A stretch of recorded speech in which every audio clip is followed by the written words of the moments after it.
Hamilton Mayor Fred Eisenberger joins us now with an update on city issues. Good morning to you. Good morning. Let's start off with the vaccine clinics in Hamilton. I know a number of them are now opened up to walk-ins for many people. They are, and certainly there's lots of availability. You know, what invariably happens when the wave hits and we need more vaccinations is there's a big crush.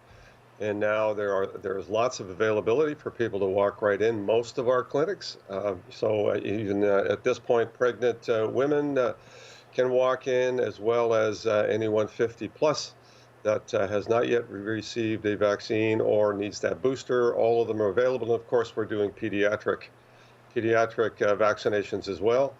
So it is ongoing, and certainly there's availability, and people are encouraged to continue to get the vaccine because that is the path forward in terms of pushing back against this virus and protecting our healthcare system. To which I must say, I have reports that there is still critical issues happening at all of our hospitals. The ICUs are full. Lots of staffing shortages as a result of the Omicron variant, not only at the hospitals but right across the board. So these challenges are still very much with us, and we encourage everyone to get the best protection possible, which is get the vaccine. And those ripple challenges as well from the pandemic. I understand the Hamilton Farmers Market is dealing with such a drop in people coming in because the office towers that the market serves, they're for the most part empty right now. They are, and they've also lost a significant sponsorship in Meridian, who's been a terrific sponsor of the farmers market for a number of years, that has decided to look at sponsoring other things.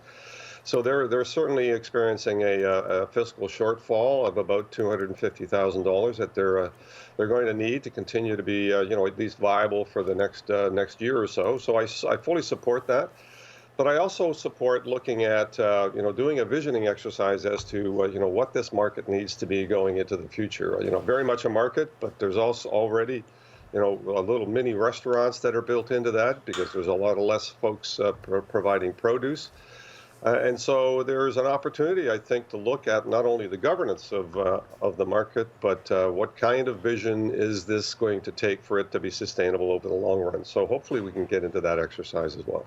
Changes coming as well on HSR routes.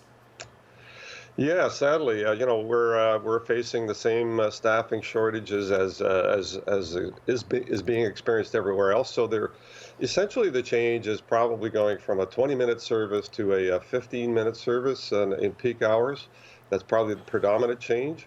I'd certainly encourage everyone to look at the HSR schedules just to see what the adjustments are. We're not eliminating any lines, but we are reducing the frequency just so that we can match up with the drivers that are also taking ill, and we have a shortage there as well. So we have to adjust accordingly.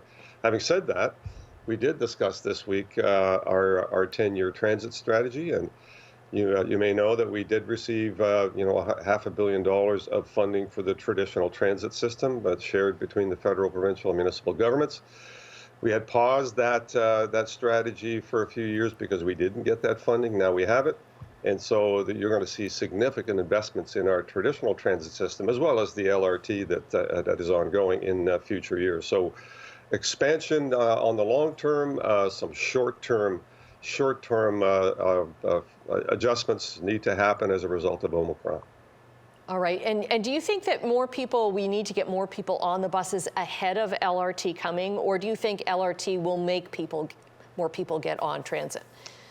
Well, it's a bit of both, and we know the economics for transit now is becoming even more desirable, given the cost of housing and the cost of everything going up. And the demographics of those that are using the system, we can easily predict that the transit usage is going to go up. We need to make sure that our traditional transit system bus, which by the way is 75% compressed natural gas, environmentally friendly, that it accommodates and feeds into the LRT so that both can be successful.